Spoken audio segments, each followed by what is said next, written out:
Hi, everyone. Welcome back to the Change Your Mind podcast. I'm your host, Chris Ashley, and I am really excited for today's episode because I'm going to be doing things just a little bit differently today. I have my very first guest on the show, and I can't imagine a better first guest to have. You are in for such a treat today. So with me, I have Mike Pawlawski. Mike is a former professional football quarterback. He won a world championship in the Arena Football League. As a college player, he was the Pac-10 Offensive Player of the Year. And then after his football career, he developed and ran his own TV production company where he specialized in outdoor sports TV. He won a Golden Telly as a producer and host. He's been Emmy nominated several times. He's also been a color analyst for both college and professional football for huge networks like NBC, ABC, Fox, Comcast, and a bunch of other outlets. And he's also a very sought after coach and a motivational speaker, which is why I'm so excited to talk to him today. And finally, as if he's not busy enough, he's launching his very own peak performance podcast called Everyday Great, where he's got some really great guests lined up already. So I really hope you tune into it once it launches. He has a wealth of experience and knowledge to share, and I can't wait to hear where the conversation goes today. So welcome, Mike. Thanks for being here. Chris, thanks so much for having me on. It sounds like I have ADHD as I listen to you talk about what I do, but I just love being able to give back. I love the conversations that you and I have had because we're so right there on the same page. And so I'm looking forward to today as well. Yeah. And for those listening, Mike and I have gotten to know each other over the past few weeks, and we just geek out over all of this personal development stuff, which is why I'm really excited to have him here today. So now that we've told everyone what all of your amazing high-level accomplishments are, I want to rewind it all the way back to childhood and show people that you are a human being too, right? So I know that you suffered from a lot of childhood illness early on in your life, and I think so many people out there are struggling with their own health issues, and it would be really helpful for listeners if you could give some background on your childhood health issues and how they really affected you. No doubt. People have a lot of issues going on right now, especially post-COVID and where we are.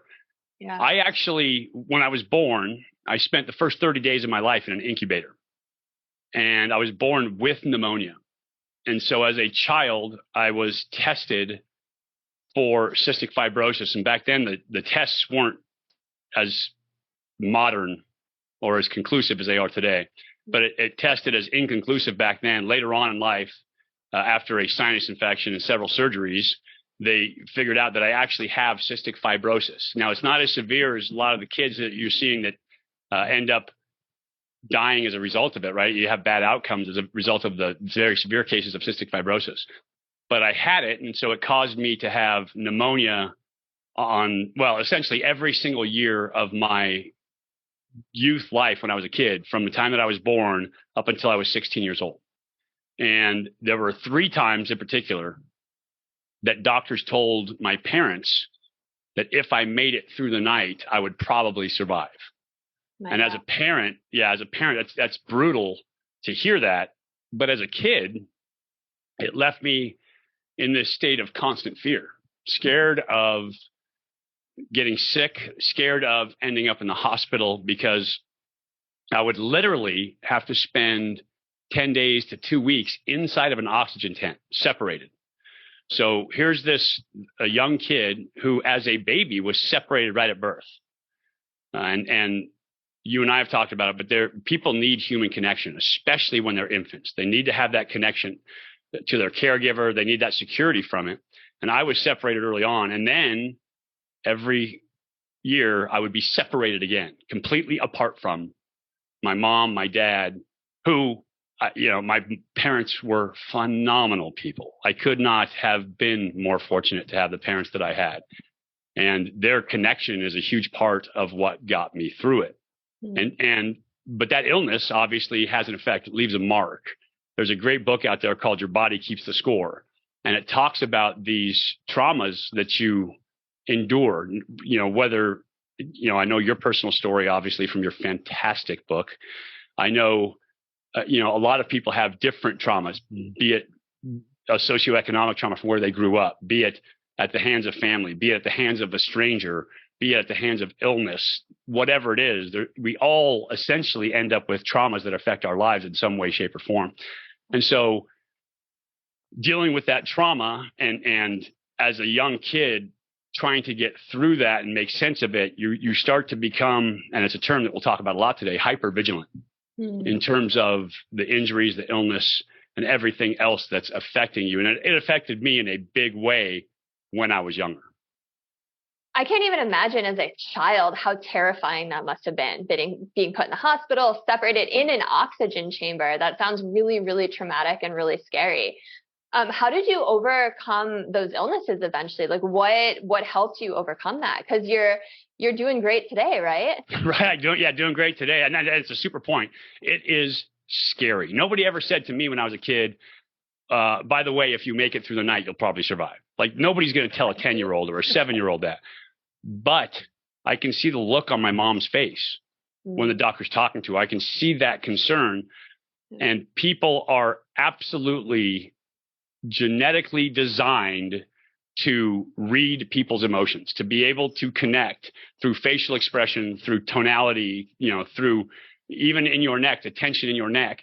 We are designed, 70% of what our vagus nerve does is actually feedback to the brain. So it's input. They used to think that the vagus nerve was just about sleeping and digestion, but it's literally about the inputs coming from your senses, your central nervous system, and keying that up to your brain to take those inputs. And so as a kid, I used to see that in my parents, and that fear scared the hell out of me. And at one time when I was 7 years old, I was at home and I was watching a Wonder Woman back when Linda Carter was Wonder Woman. And I was sitting on the couch and I was indoors because I had to be indoors because I was sick and getting sicker. And I can remember my lungs tightened up so bad that I literally felt like a fish out of water. I could not breathe. And at the time she was in this like glass cage and there's ooze coming down the walls. And it was just this perfect metaphor for how I felt like I was just being smothered. And so my parents had to rush me to the hospital. It was one of those times that they were told that, if I made it through the night.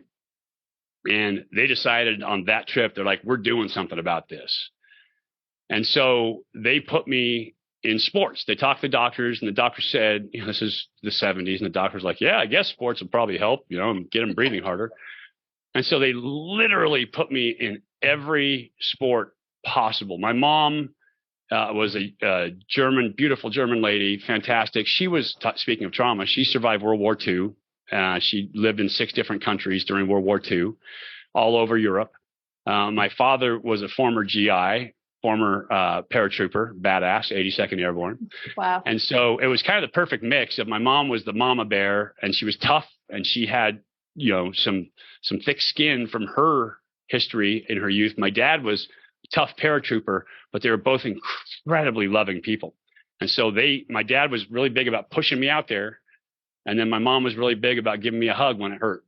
And so it was this great combination where I would run and I would play these sports and my lungs would hurt so bad. And I felt like I couldn't breathe and I felt like I was suffocating and trying to get air.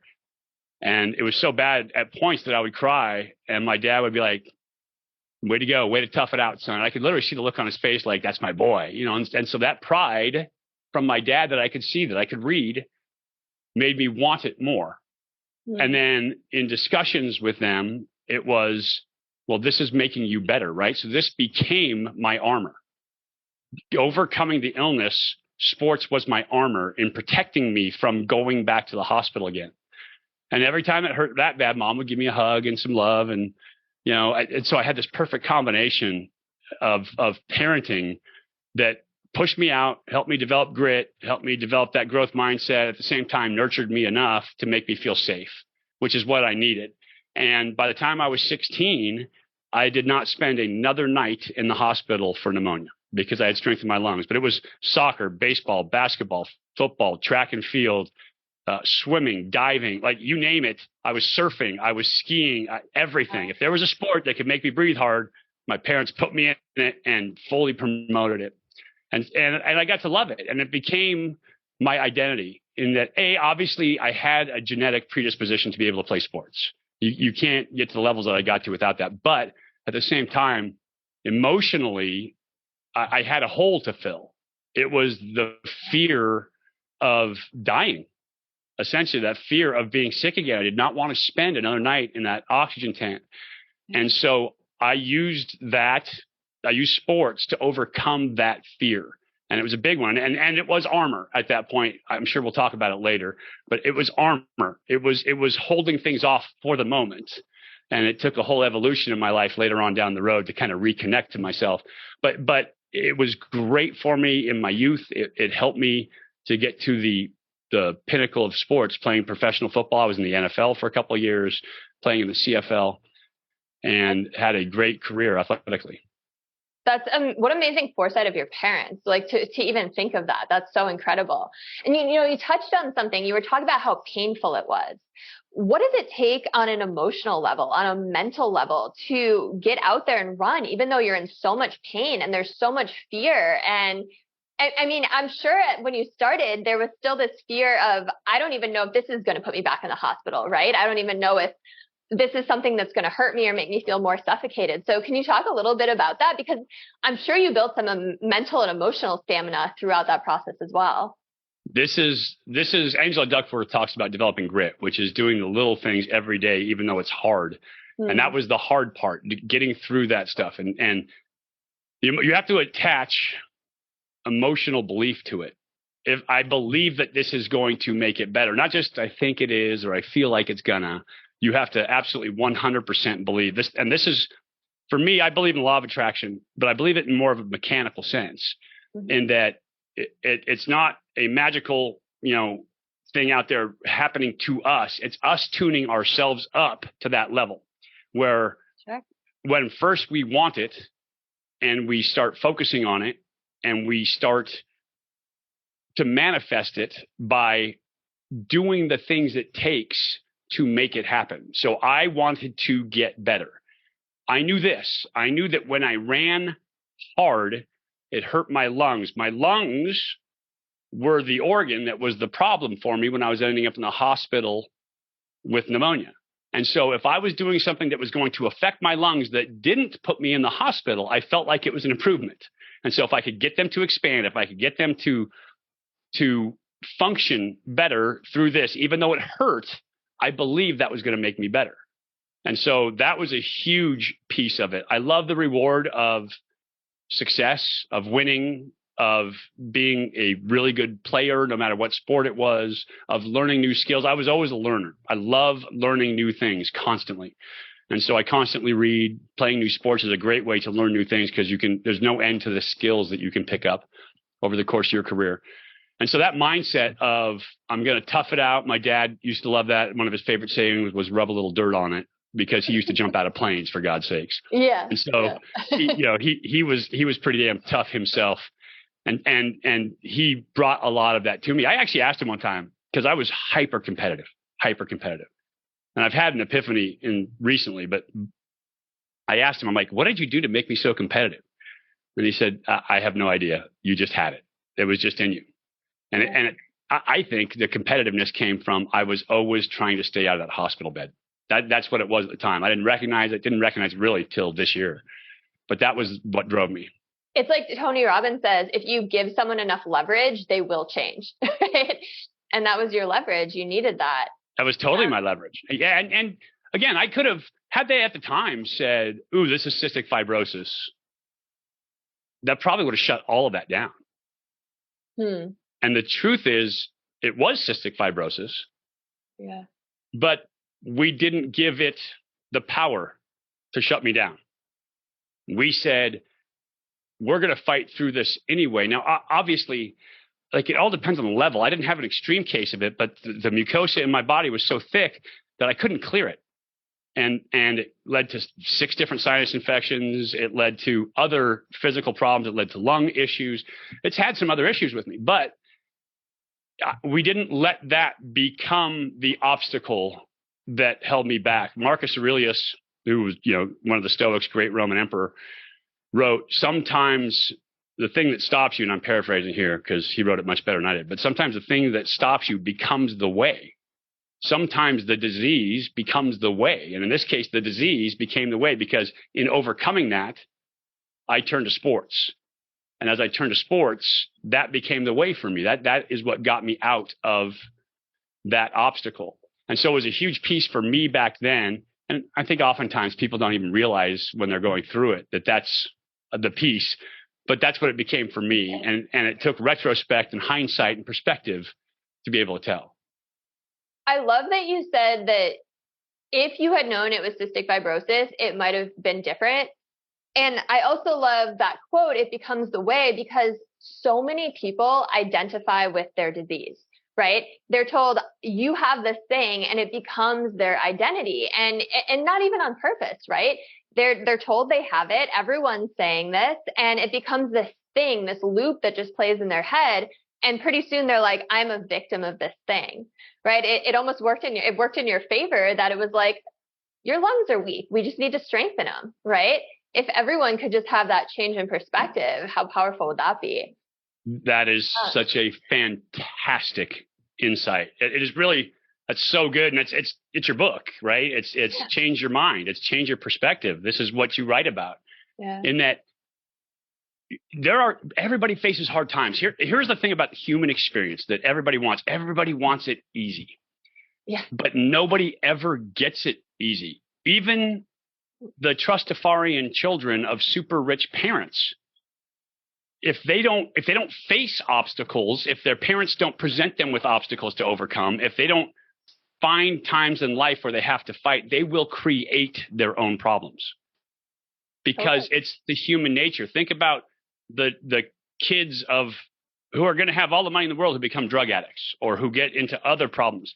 And so people will create their own problems if they're not faced with enough. And I think that's part of our boredom and curiosity, in that we need to have struggle. It's part of what we do as a species. We are, whether you believe in Christianity and creation or whether you believe in evolution, somehow we got to the point where we are geared with the tools to overcome the obstacles in our life. And if they lay dormant long enough, they want to get polished. And so they pull themselves out, and you find a way to create diversity in your life to the extent that you create your own problems. But if you can reposition, if you can reframe the way that you think about it, change your perspective or change your mind, in your case, like your book, then what you get is, I'm going to see this as an obstacle, but not a barrier. And if I approach this as an obstacle, I can attack it and I can beat it. And I can figure out the strategies and the paradigms that help me to overcome this issue. For me, it was illness. Other people have had other traumas in their life. One of my best friends, he was one of my teammates, he was my roommate, absolutely loved this guy.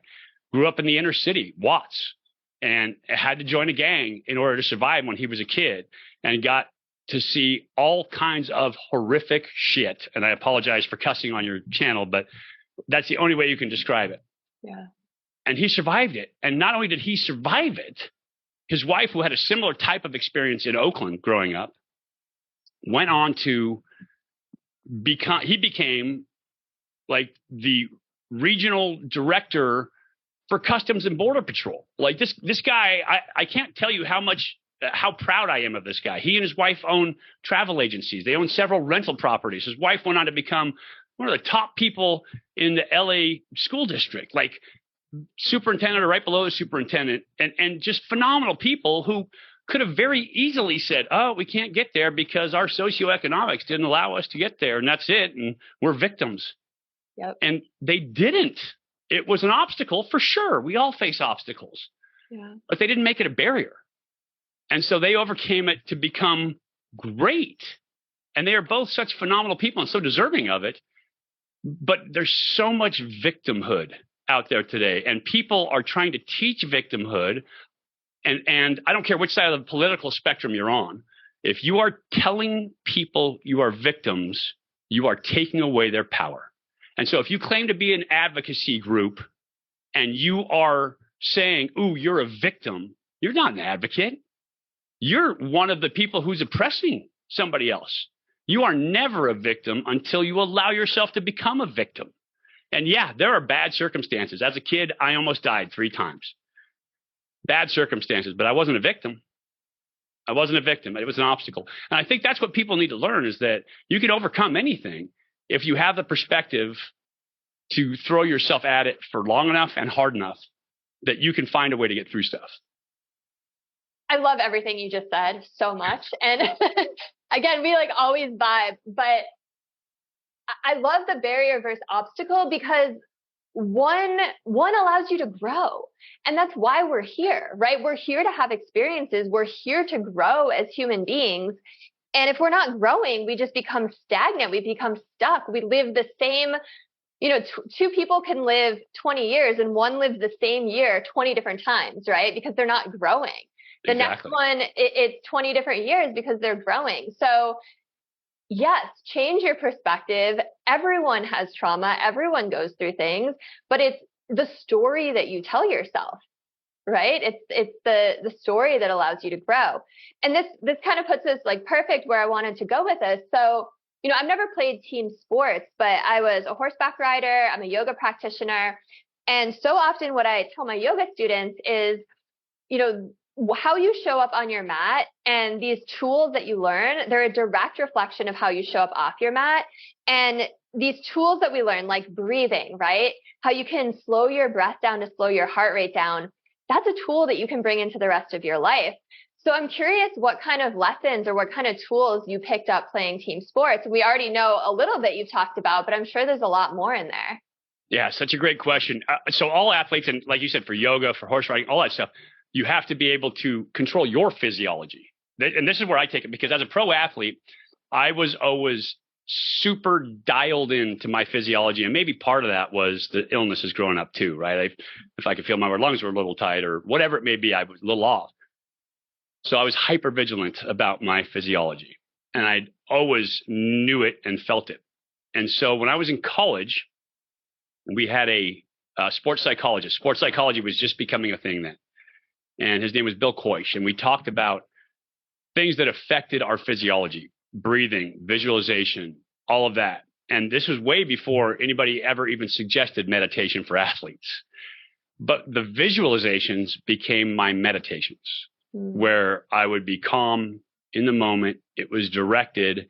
And I would go through play by play, visualizing every possible result, every possible change. And playing quarterback, especially at elite levels, is the most difficult single position in all of sports, because you have the input and the exchange of not just your 11 guys, but the 11 guys in the opposite team too, who are trying to do things to trick you, change things.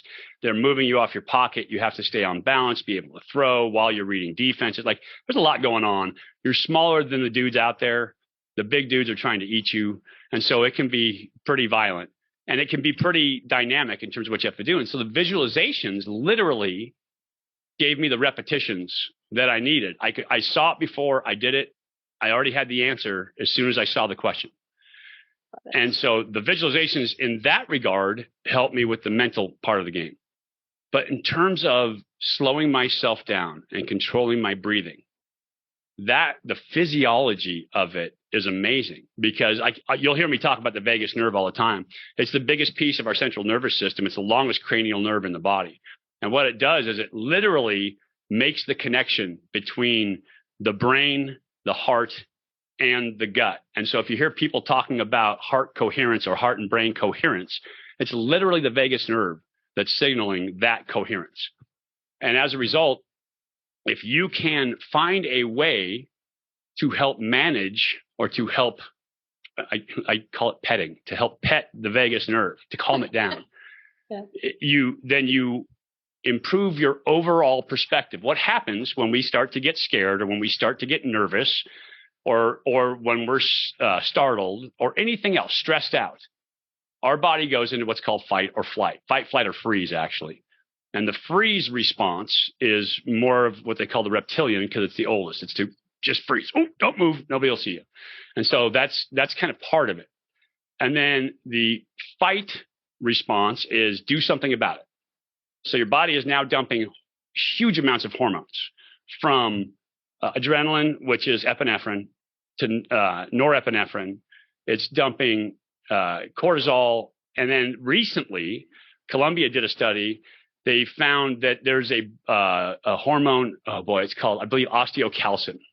It's a bone hormone, but it is they're actually they suppose, or they presuppose that putting this into your system, even people who are adrenal insufficient can still have fight or flight. So there has to be more than just your adrenal hormones that are causing this. And so this is a good answer for that. Anyway, that's scientific. But the physiology of it is, it's what it does is it increases your heart rate. It makes your breathing shallower because your chest muscles get tight and everything around it get tight. Your blood gets thicker. You get more glucose in your blood. You can transport more oxygen through your blood. Like, it prepares you for all of these actions. Am I going to fight? Am I going to run? I need to be able to do that. But it also, and this is the part that gets everybody, is your perception narrows. So you get what's called perceptual narrowing. Huh. And as a result, that's that dissociative feeling where you feel like you're floating or you're not actually there. You can't really grab onto what information is being, thrown at you. Anybody who's ever had test anxiety, where you have to go back and read the same question time after time after time because you're not locking into it, that's that dissociative feeling. And so that's fight or flight. That's the physiology of it. And if you can understand the physiology, now, once again, you can change your perspective. Yeah. Oh, wait a second. This is my body getting ready. It's not, holy crap, am I scared? What's going on? Freaking out. Now I understand this physiology. I understand my body's doing this. It's increasing my heart rate. Oh, the vagus nerve is involved. And so the only thing that calms that, you don't have control of your sympathetic nervous system. Like, it's going to run on its own. If we had to think about our heartbeat all the time, we'd be psychotic because, like, oh, I got to keep my heart going. Wait, I got to keep my breathing going. Wait. So all these things, if you had to manage all that yourselves, you'd be insane. So your nervous system takes care of most of that. But the one piece that's available to you in your parasympathetic nervous system, which you have some control over, is breathing. Hmm. And breathing is a signal to your entire body. Remember, in fight or flight, I just talked about it, your breathing gets shallow and you start to take these like tight breaths and you're panting and you're ready to go. But if you can now overcome that and start to breathe deeply, inhale, and really the key to the trigger is at least 6-second exhales. Get that 6-second out. And if you do that, all of a sudden your vagus nerve goes, wait a second. We're not panting. We're not freaking out. Our breathing just calmed down. I think we can send the signal that we're okay. And so it starts to literally soothe. And that's why I call it petting the vagus nerve. It's like when a dog is nervous, you pet it and it kind of settles down and calms down. Same thing with your vagus nerve, man. It is there. It is for you. It's trying to protect you. And so you pet your vagus nerve and you're like, hey, it's all good, man. We're all going to be fine. Just, give them a couple deep breaths, 4 or 5 deep breaths, change your breathing. And it changes your whole perspective. It gets you out of that dissociative state. It calms the body down. And now you can go, you know what? This is me getting ready. I am now ready to do battle. I am ready to fight. I am ready to take this on. My mind is sharper because of all these changes my physiology just made. My muscles are ready. My blood is ready. I have more energy. Like, let's go. And so pre-game, I would do that. And it got to the point where I would literally start yawning because my body was trying to take on more breath. And I would do that. And that became a ritual for me. And my teammates would look at me like, man, what is wrong with you? You're like, are you tired or what's, I'm like, nope, my body's getting ready to go right now. It's trying to get that oxygen in and it knows it's ready to rock and roll. And so if you can change that perspective, again, your fear can be a barrier or it can be an obstacle. And if you learn to manage it, there are just certain physiological things you can do. Another way to do it would be to get down on the floor and do 30 sit-ups. Like right now, boom, get down on the floor and do 30 sit-ups, change your breathing pattern. And your body would be like, oh, okay, well, that was our flight. We're all good now. And it would kind of reset. You could also sprint. I used to love to sprint before games. So run 4 or 5 50-yard sprints, and it changes your breathing. It changes the way that your body's reacting and takes care of some of that, burns off some of the excess hormones. But like, if you understand your physiology, for me at least, it is a game changer in terms of the way you deal with fear and anxiety and panic. Because now you have a little bit of control and the switch is your breathing. Absolutely. And it's change your physiology and you change your state, right? Yes. You pull yourself out of that panic and suddenly you can make those decisions. And this goes for off the field too. You know, how many people out there suffer from phobias like public speaking? You and I are in a public speaking club together. That's a lot of people's worst fear in the world, Yeah. right? But if you can change your mind, listen to what Mike just said, use that energy to amp you up because your body is getting ready to perform for you. And I love it. It just made me think too that conversation we were just having about how you're never a victim and everyone in the world kind of has anxiety nowadays. If you could change your perspective around it, understand the physiology, go for a freaking run, do some sit-ups, and then you can change your state, right? That's it. And that's also why when they're prescribing physical exercise, when they're prescribing working out as mental health tools, you're changing your physiology. You're breathing deeper. You're petting their vagus nerve again. So that's I love having little stupid jokes and things about it because it also keeps me in shape. One of the other things I used to do is if I started to feel nervous, I would look over my shoulder to make sure T-Rex wasn't standing behind me. And as long as he wasn't standing behind me, I knew I was safe. And I'll tell young quarterbacks, I said, if you don't see a snake or a gun, then you're just being nervous. And what nervous is actually being excited if you can change your perspective. It feels exactly the same. Think about, the first, for you, a guy, for me, the first girl I tried to kiss, and boy, I was nervous, but it was excitement. I was kind of excited, to get this first kiss out of the way. And like, that's excitement. That's exactly what nerves feel like too. And so as long as you change your perspective, it can be a good thing as well. And I love your point, the way that you framed it perfectly. You're no longer a victim. Once you own what you are naming that emotional state, you are no longer a victim to it. It's not anxiety anymore. I'm excited. I'm pumped. I'm ready to go. And I get it. I suffered from general anxiety. We talked about the injuries. It came back on me and it became general anxiety. And so I understand it. I'm not speaking like some macho sports guy here, thinking, oh, yeah, just get over it and, big chest. That's not it. The point is that if you can control your physiology and you have the trigger for you is the breathing. If you can trigger that breathing and if you can use it to your advantage, then you are much better off. And understanding why it's happening is what allows you to do that. Yeah. And I love what you were talking about, how anxiety and excitement are really just two sides of the same coin, right? Which is why I always encourage people to get out of their comfort zones, go do things that scare you. You always talk about doing the reps. You're going to practice flexing that muscle. You're going to be able to do it with that different mindset. And it's not going to be this terrifying thing anymore, right? You're going to kind of look forward to having that feeling. I don't know. I'm kind of a freak. I like that feeling, right? I like that anxious feeling. If you are not uncomfortable, it gets back to what we were saying earlier about the Trustafarian children, right? If you are not feeling uncomfortable, then you will find a way to make yourself feel uncomfortable one way or the other. And so you might as well use it for good rather than evil in this case, because boredom is bad too. Feeling uncomfortable is bad, but boredom is also bad. And we want to, there's this perfect soup where you're at the right temperature that I'm uncomfortable. I'm pressing myself out there. I'm making stretch goals. I'm doing the things that I need to continue to grow because a human wants to grow. That's part of our nature. And if you're not growing, you're stagnating. If you're stagnating, that's also uncomfortable. So you might as well use it for good rather than use it for evil. And then you just do that by changing your perspective. Okay, it's a little uncomfortable, but let's try this and let's see if I can improve on this. And then after 3 or 4 sessions, you're like, well, I got that. What's next? And you pick the next thing and you just keep moving along. And then you take the reps. They say 10,000 reps till you become an expert, but 1,000 reps till you become competent. And that happens pretty quick if you're not constantly dialed into watching it. Those 1,000 reps happen in a hurry. Yeah, absolutely. And I like what you're saying about how the trust fund kids, like you just go out looking for that.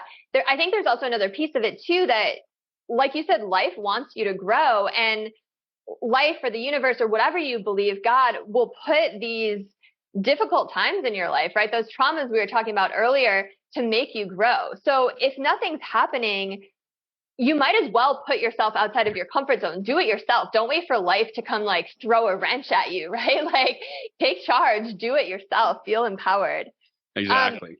And I like that you touched on another place that I wanted to go as well, where you were talking about how you did have generalized anxiety. And I'd love for you to just share that story too, because it's so relatable. And just before you do, one of the things I love about you is, we tend to make these assumptions. Someone was talking about this last night at the meetings. We tend to make these assumptions about people when we meet them. And you're like, oh, NFL quarterback. Okay. Like, this guy has the biggest heart and such a open mind and an amazing perspective. And I love that you're so relatable. And it's just such a beautiful lesson in, hey, not every jock is this meathead. Hey, everyone has so much more to them, so much more complexity to them. So yeah, tell us about your anxiety. I think people are going to really, really relate to that story. Well, first off, I really appreciate that. That's fantastic. I've always believed, and I think we always tend to pigeonhole people because we're trying to put them in this box because our mind is always trying to categorize things. And athletes got a bad name, probably reasonably so, back in the 70s and 80s. But most guys now playing sports, they're doing it because they're trying to excel just like anybody else. They're trying to get to that growth. For me, the anxiety came from my illnesses as a child. I talked about it. The playing, I describe it as my armor. Like, as long as I was out there playing and I was competing and I was at the highest level and I was pushing myself, that sickness couldn't catch up to me. And it felt fantastic because I had beaten it, right? I had won. But part of football is you do get injuries as well. And so I've had now 29 different either surgeries or procedures since the end of my playing career. And there was a time when I had had several in a row. Finishing in the XFL, I had broken my neck. And I had several different spinal surgeries. I had a fusion in my spine. I had decompression in my spine. And recently, I just had 4 artificial discs put in over in Germany. And I'll tell you this too, like, I'm not a victim. I would do it all over again in a second, knowing what I know now. So I'm not complaining about it. And actually, it was an incredible lesson. With that, I also had to take a bunch of medicines to kind of manage that. And I ended up with diverticulitis, which then led to serious sepsis in my body. I was literally infecting myself with the sepsis. And it was almost, another near-death experience in the fact that I was so sick and the insurance companies were haggling over who was going to pay for it. They wouldn't pay for it. And it got to the point where I literally had to threaten them and say, look, I'm going to do a documentary. This is all documented. And not only me, but all the other athletes who have had this where you have denied their surgeries. I had one person on the phone literally tell me, well, you play professional football, right? You should expect this. And I told him, hey, dumbass, you insured a professional football league, right? Yeah. Like, who's dumber? Yeah. And so anyway, but that all neither here nor there. I got so sick that I had to have the surgery to remove this and to finally take care of it. And I got through all that. Your body finds a way to keep you buoyed, and it's with cortisol, and it's with all the stress hormones, but it causes problems for your nervous system. And in the end of it all, at some point, your body's like, okay, I'm done. Like, it shuts down. And we get used to having all of those hormones. We get used to having all of those that help in your body to kind of keep you up there. And once it's gone, now all of a sudden you're exposed to those raw emotions and to your body not being there. And that's when I was, again, hypervigilant from the injuries. And I started getting anxiety. And that anxiety got worse and worse and worse. And it got to the point, at one point, where it literally became agoraphobia. I was almost scared to leave the house because it was just fear. It wasn't fear for any reason per se. There wasn't anything out there that was scaring me. It was just this constant beat of anxiety. And so it was miserable. And so that's why I say I get it when I'm telling you to change your perspective. It's not about, I'm not coming from this macho standpoint of it. I understand what that's like to be there. Yeah. And it took me understanding this through the help of an incredible friend, Dr. Cio Hernandez, she is one of the top psychotherapists in the country. We went to college together. So I've known her since she was 19 years old. We go way back. And she helped me out both through counseling and through EMDR therapy to help me learn about what I was doing. And she had to take me all the way back to reconnect. And that's a big piece for me, connection. I had to reconnect to that baby who was in the incubator. And I had to reconnect to that 7-year-old kid who was scared to death could see the tears in mom's eyes. And I had to hold that baby, figuratively hold that, or in my head, hold that baby and that 7-year-old kid and say, hey, look, it's not just about you're going to be okay, because you're going to be okay. Like, that's a given. You're going to be, here I am. You're going to be okay. But not just that. Look what we did. Like, how cool I literally got to play professional football. I stood on a world championship stage playing football. I have flown over 12,000-foot cliffs in New Zealand hunting. I have chased elk in Colorado. I have gone fly fishing for tarpon in the Keys, catching massive fish. And it's been incredible. And this little baby, and you have to have this full body recognition to reconnect with yourself to say, you know what? It is going to be okay. You got to heal those traumas. And we all have our traumas. And so to be able to go back and have that connection and to heal those traumas was absolutely phenomenal, which then also allowed me to go back and reconnect with my father. And you and I have talked about that. I can go on about that if you want. That's where I was going to go with this next. So yeah. Yeah. So see, we're right there. You and I are on the same page here together. I did want to ask really quick though, do you feel like you still have that armor on, or do you feel like that's armor that you've completely taken off and set aside? No, I actually like the armor.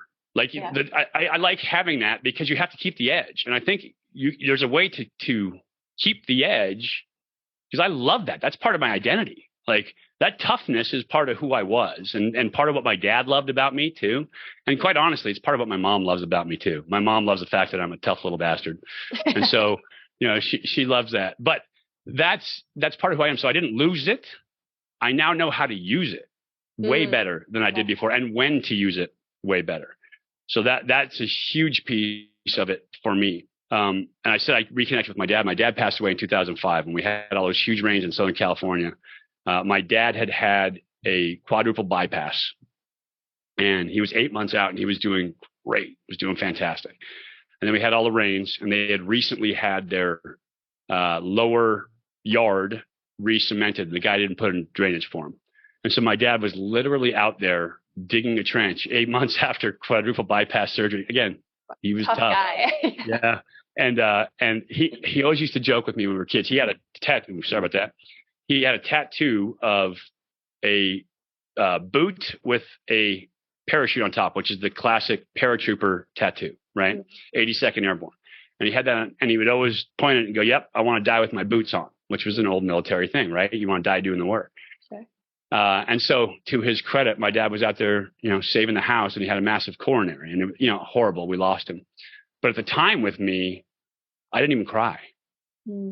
My brother called me, and I knew the second my brother got on the phone, we talk about being in tune, that my dad had passed. Wow. And although it hit me, it didn't, it registered, all that stuff. It just, my armor went up, I guess is the best way of saying it, right away. Boom.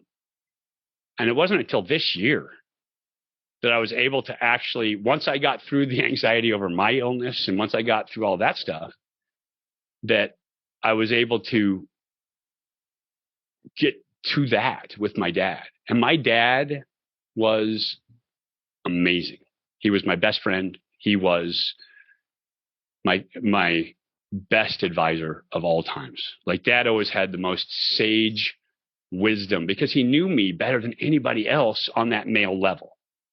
He was funny. He was such a good dude. He was voted Citizen of the Year in our hometown twice, not just once, twice. That's really special. He was so beloved, and he was such a good man and such a good dude. And I miss him every day, but now I have reconnected with my father. And so I go on my morning walks. It's part of my routine now, which is a whole nother podcast. We'll talk about morning routines and doing something hard every day. Yeah. But I go out and I literally just kind of meditate on the hill when I'm up there. And I go through a whole breathing and then visualization and then a meditation. And I can literally feel my father. And it's not, I studied ancient religions for years when I was playing. I thought it was fascinating.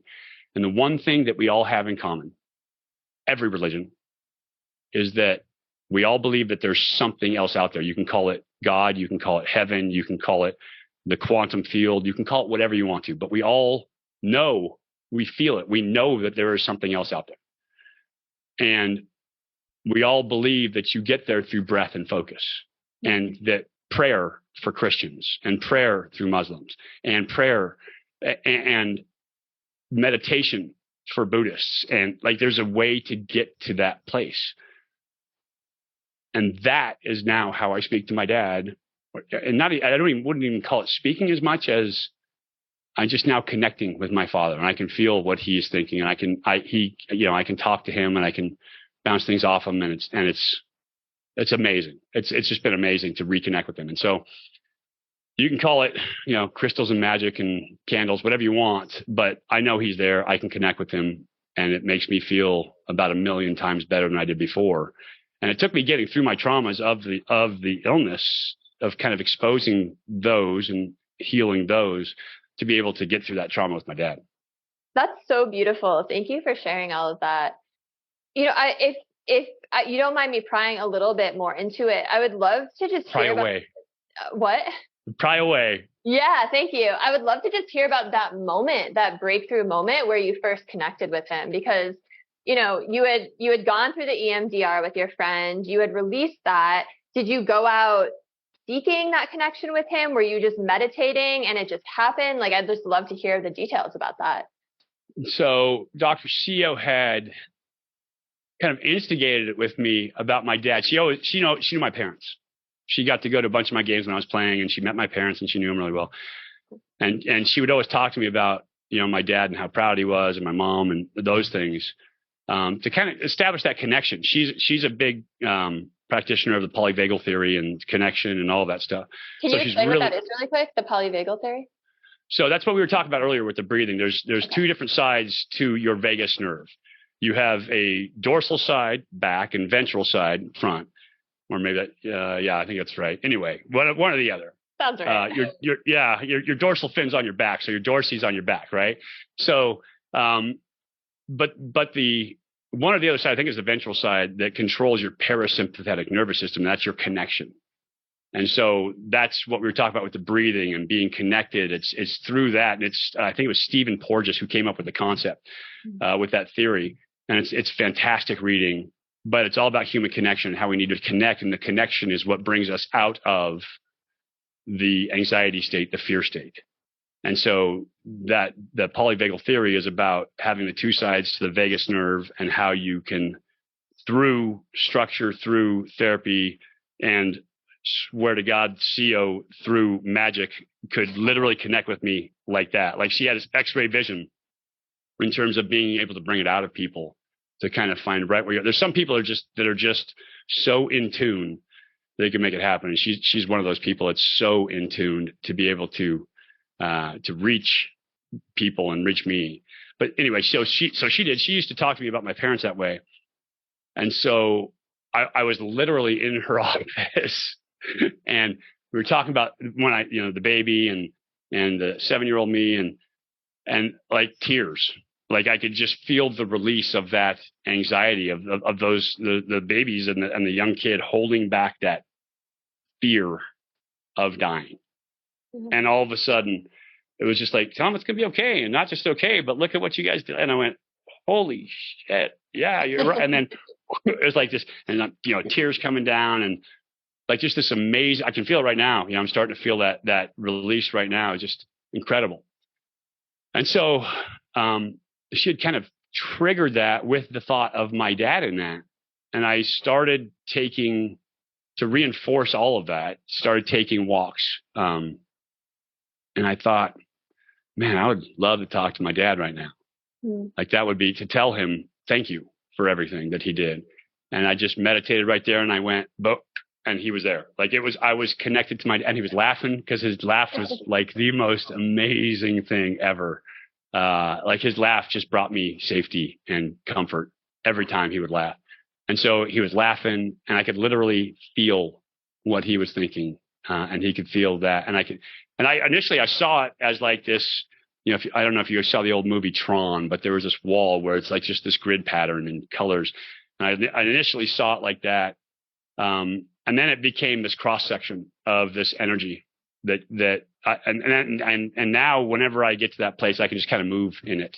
And I can relate with my dad and with the source and with, like, all of it. I can just kind of move within it when I get to that place now.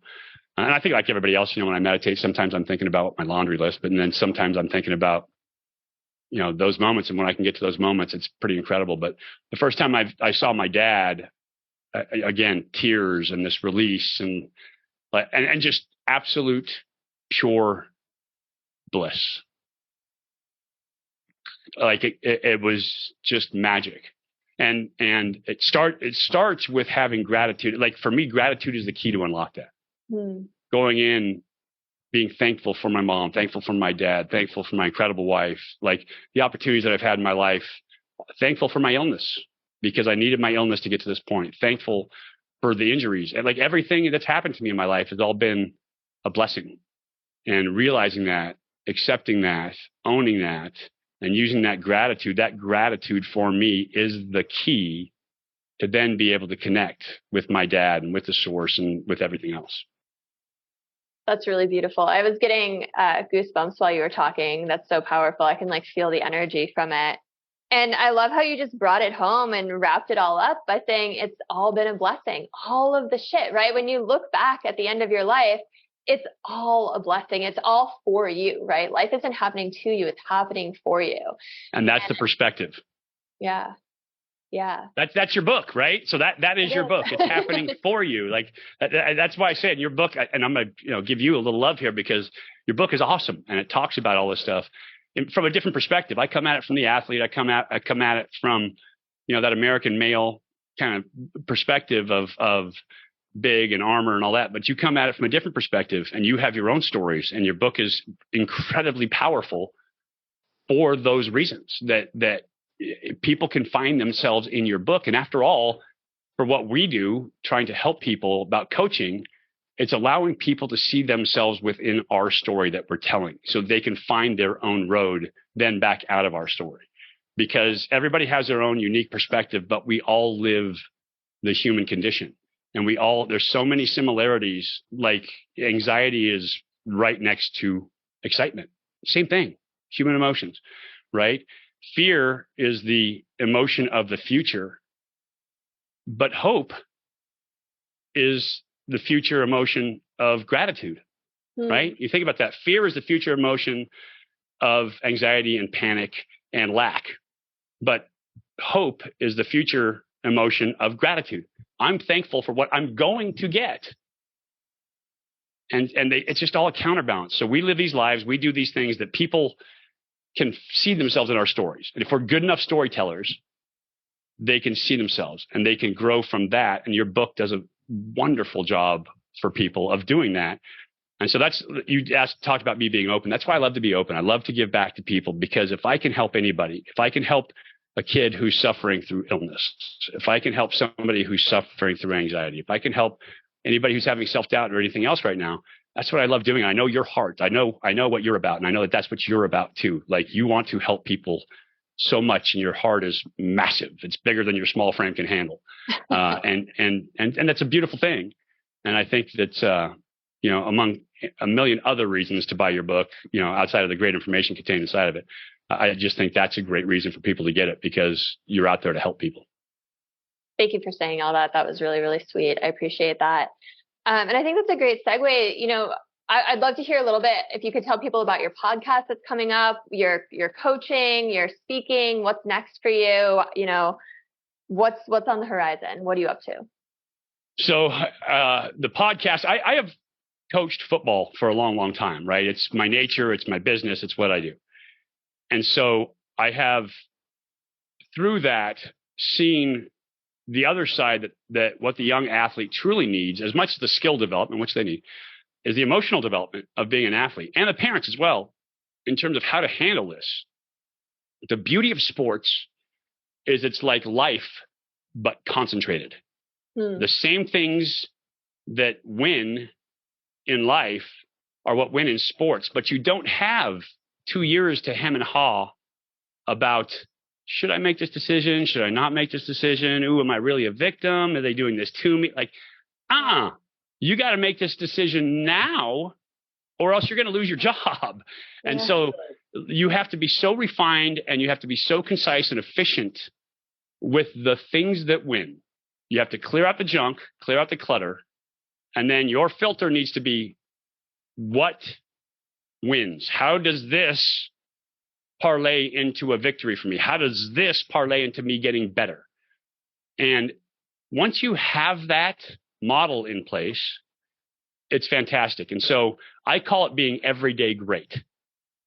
And it's a double entendre because you're living everyday great. But if you're practicing this, you are an everyday great. You are a GOAT in your own life. And that's what you have to be. And so I talk to incredible people like yourself. I talk to people who help build human beings, peak performance coaches that are the strength and conditioning side. And the best strength and conditioning coaches aren't about the reps and sets. They are about the emotionality. They are about the psychology. They are about the things that make athletes truly great.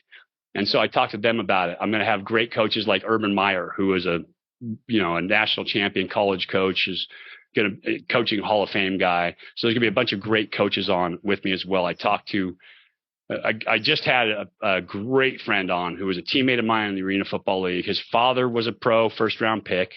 He was a pro athlete. His son was a first-round pick in the NFL, who was a fantastic football player.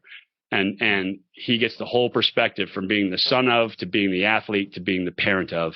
And it's an incredible conversation.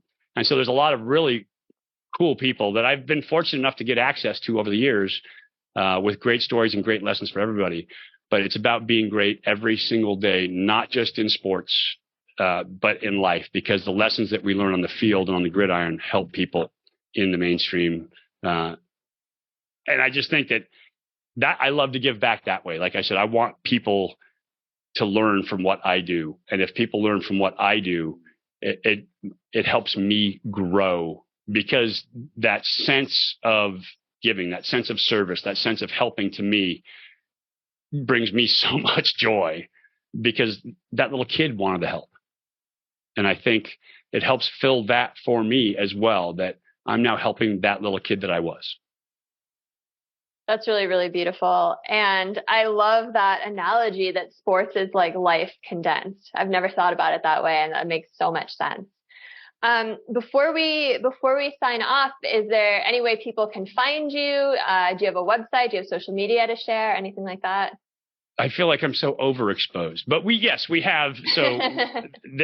have a website for the athlete side of it, which is eliteathletestv.com.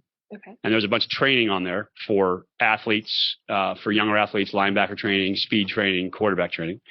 We have the podcast, of course, Everyday Great, which will be launching here soon, which people can get to.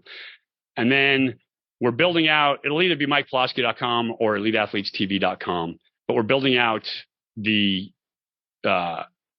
personal development side of that, right? The life coaching side of that, where people can get on there, learn these lessons. There'll be a full blog. There'll be video. I'm also on YouTube, Elite Athletes TV on YouTube. If you want to learn about what USC is doing to be so effective on offense, there's a lot of X's and O's on there, but we'll be talking about mindset as well. And a lot of that mindset pertains back to people. So I'm kind of all over the place because I'm in sports, but I'm also now trying to help kind of general population people as well, because there's so much that transfers over. And it would be a shame to be given everything that I've been given as my life blessings and not give back. Yeah, that's beautiful. Well, thank you so much, Mike. It was really great having you on, and I'm excited to keep continuing the conversations. Hopefully have you back. Yeah. And at some point, you and I have to do something in terms of getting out there, corporate speaking to the general population, and creating for people that get to see Chris here every day or on her podcast when you're seeing her content. She is fantastic in person. She is even better. She is phenomenal. And her insights and the stuff that she has that she can bring is incredible. So look for us at some point to do something together in terms of helping people, because I think she brings such a great perspective. I bring that kind of condensed version, like I said, the sports version, but Chris brings such a great life version to it as well. So I think it makes a pretty powerful combination. Yeah, we have some exciting things in the works on the horizon for sure. So yeah, good teaser. All right. Thank you so much, Mike. Always great to see you. You have a fantastic day. You too.